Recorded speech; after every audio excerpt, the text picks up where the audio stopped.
Saudara, komunitas mobil sport memperkenalkan wisata alam Sulawesi Selatan dengan kegiatan Tour de Sulsel 2019.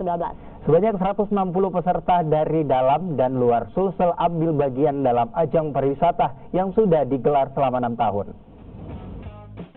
Banyak cara untuk mengembangkan dan memperkenalkan potensi wisata Sulawesi Selatan ke daerah lain. Seperti yang dilakukan oleh komunitas mobil sport ini, komunitas yang mengedepankan promosi wisata Indonesia ini kembali menggelar Tour de Sulsel 2019. Touring ini mengambil konsep mengelilingi objek wisata dan menikmati potensi wisata yang diikuti oleh 160 peserta dari berbagai daerah di Indonesia, di antaranya Jakarta, Surabaya, dan Bekasi. Para peserta melewati sejumlah tempat wisata di daerah Sulawesi Selatan, yakni Kebun Teh Malino, Toraja, dan Kabupaten Takalar.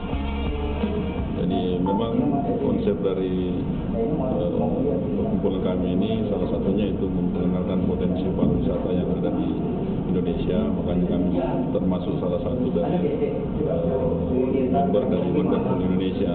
Nah, tugas pokoknya salah satunya itu tadi untuk memperkenalkan ke semua member kami yang kurang lebih ada 3.000 kendaraan yang berasal dari Sabang sampai Merauke.